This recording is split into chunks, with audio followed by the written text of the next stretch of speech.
Welcome to Penrose Learning, where we make understanding easy. You start by removing the existing handle so you can access the latch. First, identify whether the lock is tubular or mortise because removal differs slightly. Then, grab a Phillips or flat screwdriver plus an Allen key and place tape beneath to catch screws. Begin by loosening the visible screws on the exterior rows while holding the handle steady. This prevents the spindle from falling.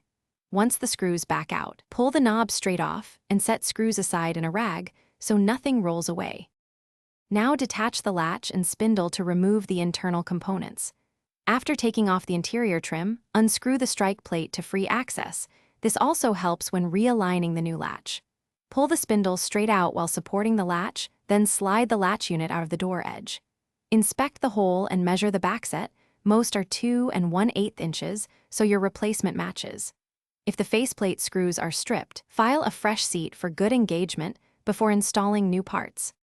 To finish, install the new handle and verify smooth operation. Start by inserting the new latch into the door edge and align the faceplate. Tighten its screws snugly but not over-torqued. Feed the spindle through the latch, seat the exterior handle, then attach the interior handle and fasten mounting screws evenly.